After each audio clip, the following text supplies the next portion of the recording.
start with Grant here in the end, then Jimmy. Jimmy, how'd you get that boo-boo? I forgot to take the trash out, and my wife was upset with me. She hit you with a bat or just, what she hit you with? With a bat.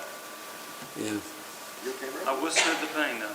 I like the way you cut your hair over to. That's pretty good. That's impressive. It's a wig. Yeah. Rick, when you look back at this team, what do you think the legacy will be when people remember it? Well, if looking at it from the inside out, it's the way that they really, I think, respected each other and had the utmost respect in terms of holding each other accountable. You could almost feel it, right after really at the end of January where it really started coming together, and it was when they really held each other accountable at a very high level, and it was not just in games, but it was in practice every day. It was a special group of guys, it really was, and so many guys, even the guys that didn't play, I think taught their teammates a lot of life lessons in the way. Again, I've said it many times, the way VJ Bailey handled the situation, and other guys on the team, I could go through each one of them. Just the way they handled it was really remarkable, and because I think they truly sold out for each other as a team. Rick, what will you miss most without Kennedy, Chandler, and what does B.J. Edwards bring to the table? Well, BJ's certainly, we think he's got a terrific future ahead of him. He does have a really good feel for the game. He understands how to play basketball. Like all freshmen coming in, he's going to have to get his body in the kind of shape he needs to compete at this level. He'll continue. Not one part of his game does he not have to improve on, but I said the same thing about Kennedy, Chandler, and those guys a year ago. But we're excited about him because we do think that he gives us some versatility. That he could really play anywhere the three perimeter spots on the court. And without Kennedy, Chandler? Well, Kennedy was responsible for what, 30-some% of our offense, something like that. And but we've got obviously the majority of the guys back that played a lot of minutes, and we'll continue to recruit up until we get ready to shut that part of it down. But Kennedy, I thought really the best compliment I can give Kennedy is how he kept wanting to get better. It took him a little bit of time to adjust to the game, which you would expect it to at the collegiate level, not just practice, but the grind that goes into it. But once he turned the corner, he came in every day, and I've said it all year to you guys that what Santi and Zakai did for Kennedy and what they all did for each other was really the reason we got such good play from all three of those guys all year.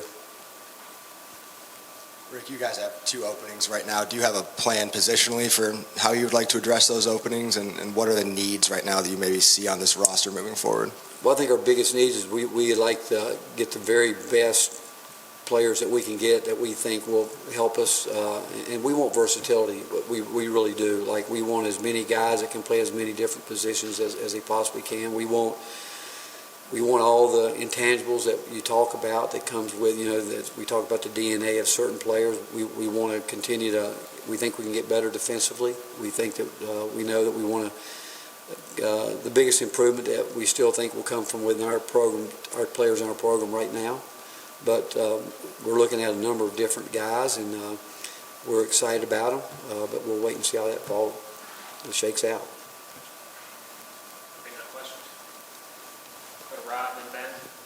Coach, you guys have had a great track record of player development since you got here. How big of an offseason is this for Brandon and Jonas in particular? I think it's really huge for those guys. I think it's for all of them. We started back on Tuesday. We gave them some time. Obviously, there was some wear and tear on guys that we needed to let them get their bodies back, and now we're easing back into it. And but it's, even as I say that to you, there was a lot of guys that, as soon as we were finished, they came right back into the gym on their own a lot at night, doing what they needed to be doing. But it's critical. I mean, if you're not getting better, you're getting worse because the people around you. You have to believe we're going to continue to get better. But we need Brandon and Jonas to Urosh, Olivier getting back, Josiah, Santi, Zakai, all of them. Jemai, there's not one of them that we don't need to continue to get better. And with that said, we want to continue along with the leadership that we were able to develop this year. We want to see that go to another level too. Rick, just with Justin, what does he need to do specifically to find more playing time next year? Because most of those guards are still back aside from Kennedy. Well, again, we saw Justin at times, do some really good things, and consistency is what it's going to be every day. Understanding that what goes into it, and doing the things, and he really does a lot of things really, really well. And I think what he's going to have to do, and he's doing it now, I think he understands he's got to take what he does well and become great with it. And I think that he, again. We're excited about what he can bring us, because he showed at times this year that he could really make a difference. Rick, two things. You mentioned a number of times that anyone on your roster has the ability to move on now with the transfer portal rule the way it is.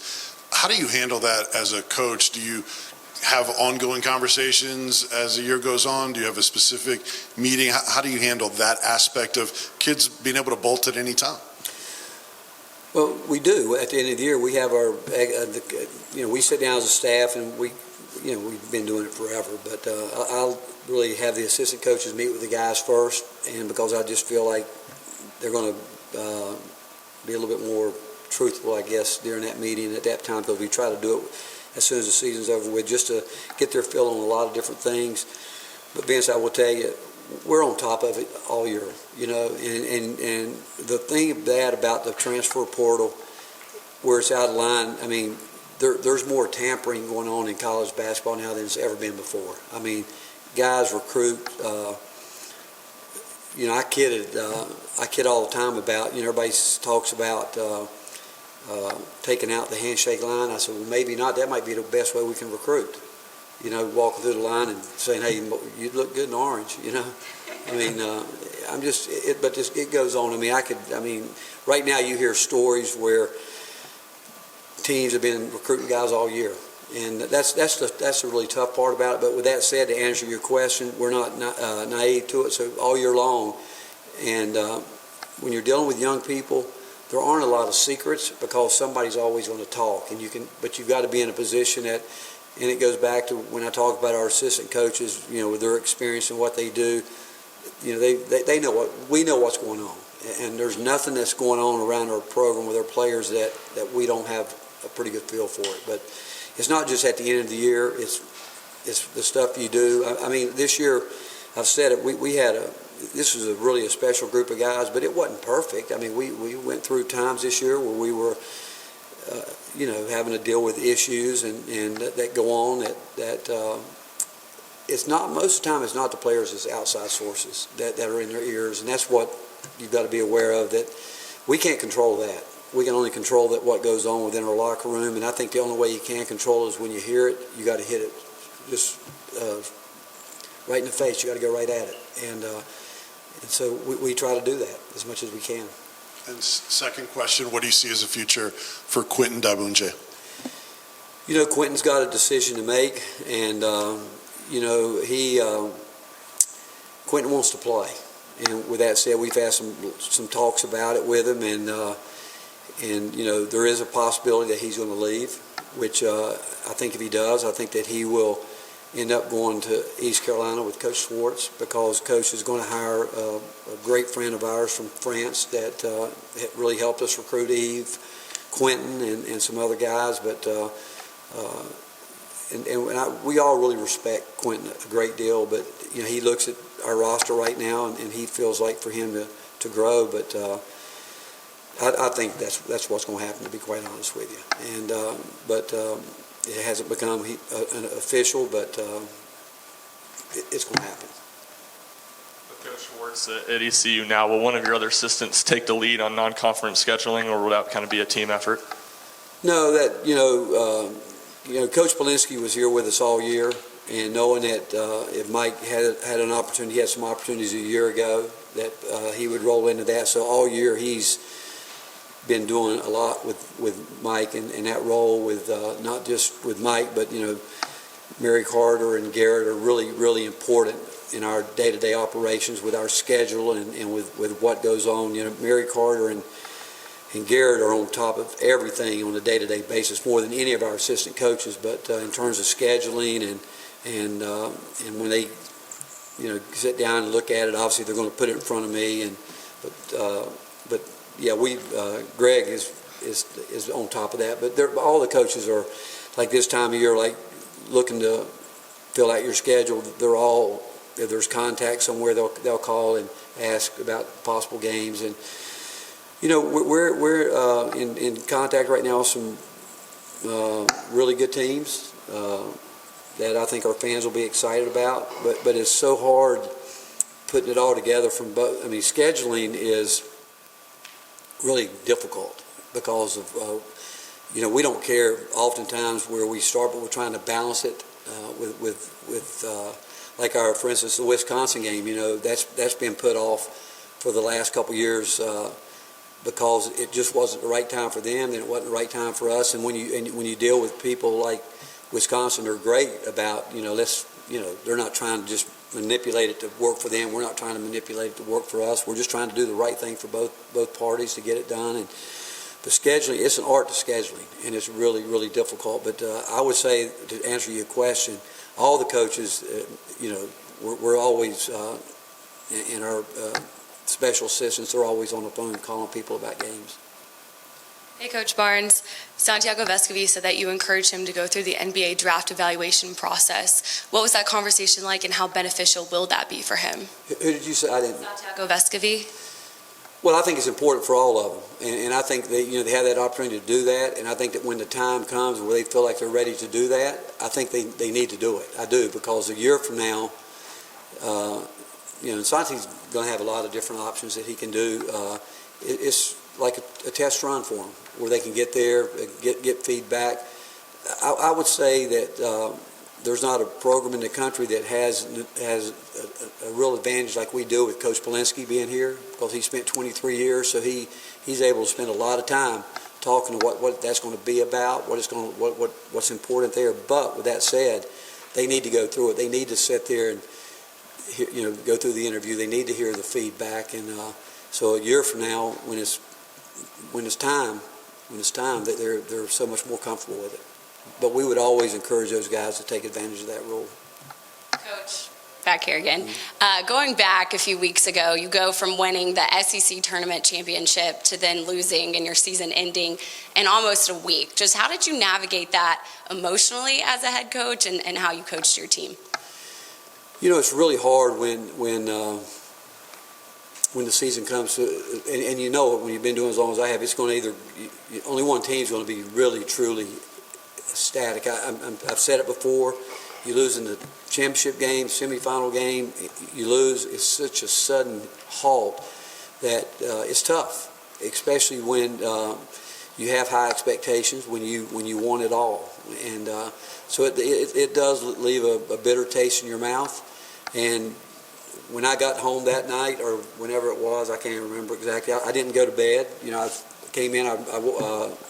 6 o'clock in the morning. I was still awake, and but then as time goes on, like when you look back and you think about this team and the fact that we had half the team was freshmen, and the way they came together with the older guys, and you look back on it. The fact we never lost back-to-back games, winning an SEC championship is something that this group of guys will always, they will be teammates forever. And the way they really embraced each other, you look at that. And I've said before, you don't ever take for granted getting to the NCAA tournament. I've been in it a lot of times. But if you don't get it all, and I'm going to tell you, I promise you right now, if Hubert Davis would be standing here right now, he would tell you the same thing I'm telling you. It's a bitter pill to swallow when you don't feel like you got it done the way that you're hoping to get it done. And but you know what? Then you look back and you look at our team and some of the great things that they did. But that also motivates you going forward. Again, now we've got to get back to that tournament, and then you get in it. Now you got to want it. You want to go further with it and see how far you can go with it.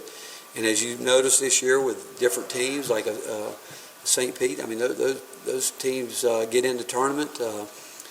They catch lightning in a bottle. They can get going, and it's a different game when you get there. And what you really hope is that everything you play well. You hope your best players, all your players are ready to get it done on a night in and night out basis. But that one game comes down to it, where can we be at our best right now? And you hope to build that. But looking back again, there's so many things with this group of guys that and again, the wins and all that were great, but it was watching them grow as a team. And we went into the year telling them that we haven't had the kind of leadership from the players that we needed. And that's how we ended last year. We started out last summer with the same meeting about where's the leadership going to come from. And we had it. It was great during the summer. Then we went through some lulls there. Then we had another team meeting to talk about it again. Like, this is it now. Now we're getting into it. How we're going to continue to build on this leadership, and watching our guys really do it, and watching them coach each other, hold each other accountable. That's, to me, is what I will remember about this team. And I said it to the team we got back. Every year as coaches, you want to. There's a connection I think you get with a team and coaches. Sometimes you don't feel like you ever get in totally with your players. And I told our guys, from a coaching standpoint, the best thing was how they let us in, totally let us in. And that was special, because and what I'm talking about is where they would come to me, whether it would be Josiah, Santi, Uros, you name it, VJ Bailey, like say, hey coach, we need to be thinking about this. And that's what, again, with this team is what I will most remember. Rick, I know that sort of everything with the portal now, it's just sort of the way things are, but it may have been, I think LSU, Murray State, maybe a couple other places where recently there were 0 active players on the entire roster, and I know you're going to have a few guys leave, everybody else will. As a coach, how do you not let that drive you sort of crazy or to paranoia, thinking about, I'm going to be stuck here at some point maybe and hardly have a team? Well, I think we accept where it is and what it is. And I think you embrace the portal. I do. I think you got to realize that it can work both ways too. That sometimes it might be the right thing for a player to go in it. But I've always said this in recruiting, there's enough players out there for all of us. It really is. The hard part is, and I can tell you, we've done a lot of talking to teams that last year that went primarily through the portal, and they weren't very happy with it. They just feel like what I just talked about, the chemistry and all that. So I think there's a balance you got to have, but what you're talking about is when you lose them all, and then everybody comes in at one time, it's almost like you're starting over in terms of, and that's what you don't want to do if you can help it. You want to, your core players will be guys that understand your system, that can continue to build and grow that way. But I do think that where we are in today's world with basketball, you have to embrace the portal, knowing that it's a little bit different than a year ago. Last year we were able, I think players had up until July the 1st, right?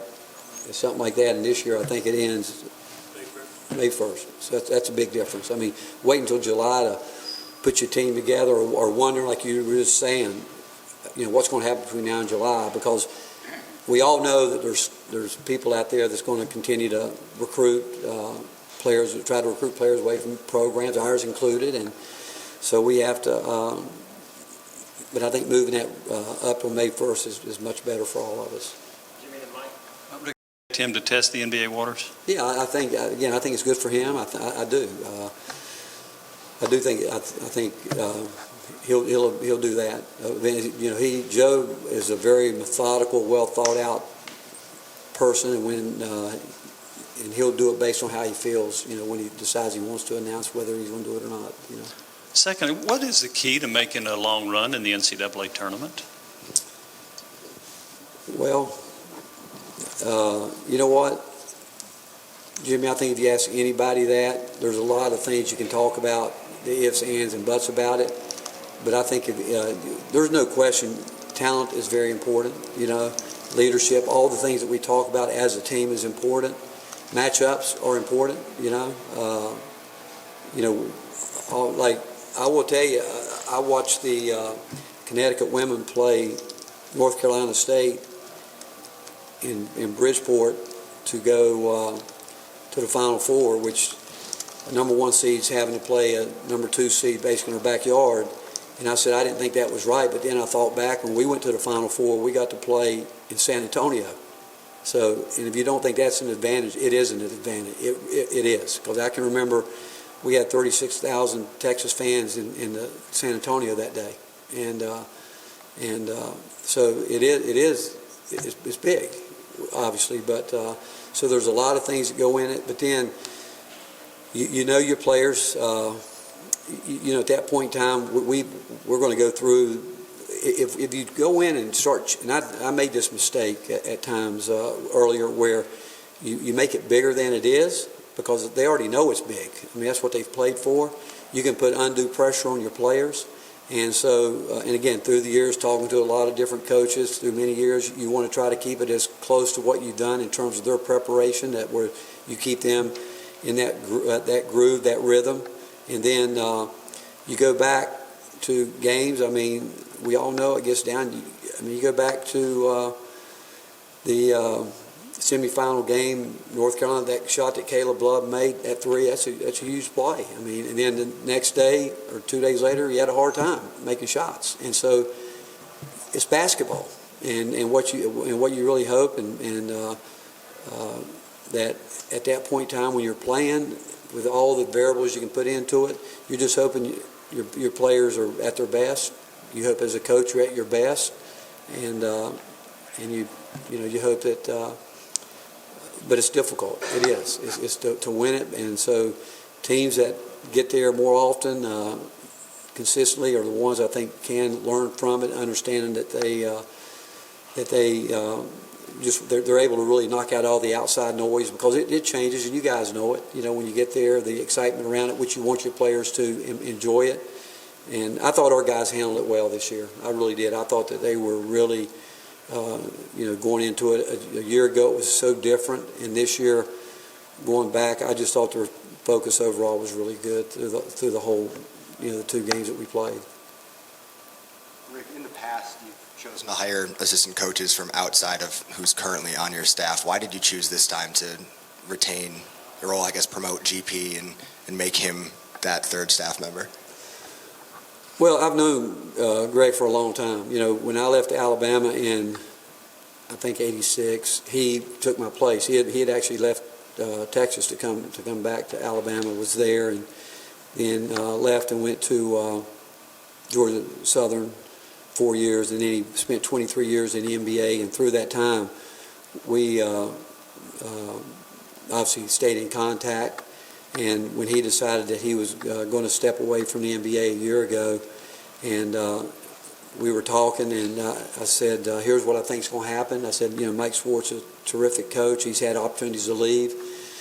I think next year he's going to have a great opportunity at some point in time to go somewhere. And what I'd really like to have is someone that I can slide right in there that understands everything that I want from that position. And he had opportunities to go to 3 or 4 different places in the league as a paid assistant coach, and he chose to come here.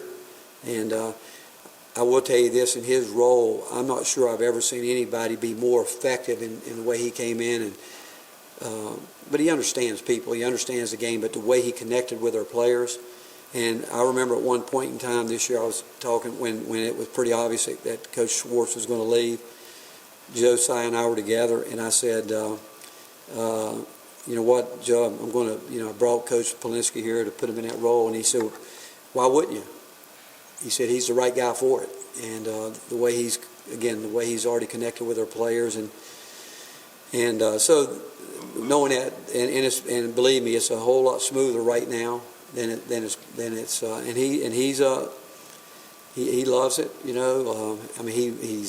he loves it, and what he's already added. I mean, I can tell you this: you ask any coach on our staff, where he's already had a tremendous impact this past year was player evaluation. Like for instance, one night we were just carrying on a conversation, and the question was asked a minute ago, what are we thinking in the portal? I was just talking to him, what if we go this way, this way, this way of the portal? What if we go this way, this way, this way of the portal? Next day he said, I've got 3 different roster managements that I put together last night. And he looked at it strictly from, that's what you had to do in the NBA, is roster management every year. So he's brought a wealth of experience that way. And basketball-wise, he's a terrific basketball coach. You can't spend the time that he has spent in here and not know the game the way he does. And then, but I look at my other coaches, Coach Lance, Coach McDonald, guys like that. I mean, we've got a wealth of experience on our staff. And then, this past year, Coach Gainey and Coach Clark, them coming in. Again, I've said it before, I think I've got the best coaching staff in the country. And I think all those guys get up every day. And when they come in, they ask me, what do I expect? I said, I expect you to get out of bed every morning as if you're the head coach. And you get up every day like, what would I do to make this program better? If you think like a head coach, you can become a head coach. But you got to get up every single day thinking, okay, and it always starts with the players. And the guys that you're around that are able to do that every day are the ones that I think the players obviously attach themselves to. Coach, I know you're going to continue pushing P, but is that going to be your theme song next year? Are you going to go something different? Where's that? Oh, okay, I'm sorry. Very good. You want me to ask again? Yeah. I know you're going to continue pushing P, but is that going to be your theme song, walkout song next year? Are you going to go with a different trend? The only lyric I know is Pushing P. Yeah. And you know what? I told the guys, I don't know what, I know keeping the pressure on, but all year long, if I had a mic on the whole time, if you heard me say keep pushing pace, maybe I should write a song about it, because we kept talking about elite pace, moving, but pace, keep pace, pushing pace. But again, it goes back. I will tell you this. I mean, I love coaching basketball, but the best part is being with those guys every day. I mean, there's nothing like being with a bunch of young guys that have great dreams and they want to be great. They're young. They're trying to learn, but our locker room is all of our home away from home, and being in there every day and sitting down with all the guys. It's just fun being around them. And so whatever they're dealing with or whatever's happening at the time, they'll probably become whatever they're doing, because they'll try to educate me with it anyway. Coach, you just finished your 7th season. You've had 5 assistants leave, and all 5 of those guys left for head coaching jobs. Do you hire guys with an eye? I mean, you just have an eye for talent like that, or is there some way you manage your people you think that sets them up to leave here and run their own program? Rob, to tell you the truth, I've always said I'm going to hire people that I think are better than me. And I think the worst thing you can do is, the same way with players, is you put them in a box. Like I tell each one, I want you to be who you are, or I wouldn't. And when we interview them, we get a feel for them, and certainly in most situations, there's a connection there somewhere between people that are being within our family some way, somehow. Like, I'll tell you, I don't know if I've hired a coach that I haven't spoken to Rob Lanier about, Frank Haith. You go down the line, guys that we know, that I know, that have been in the business with me, and I've been fortunate that those guys have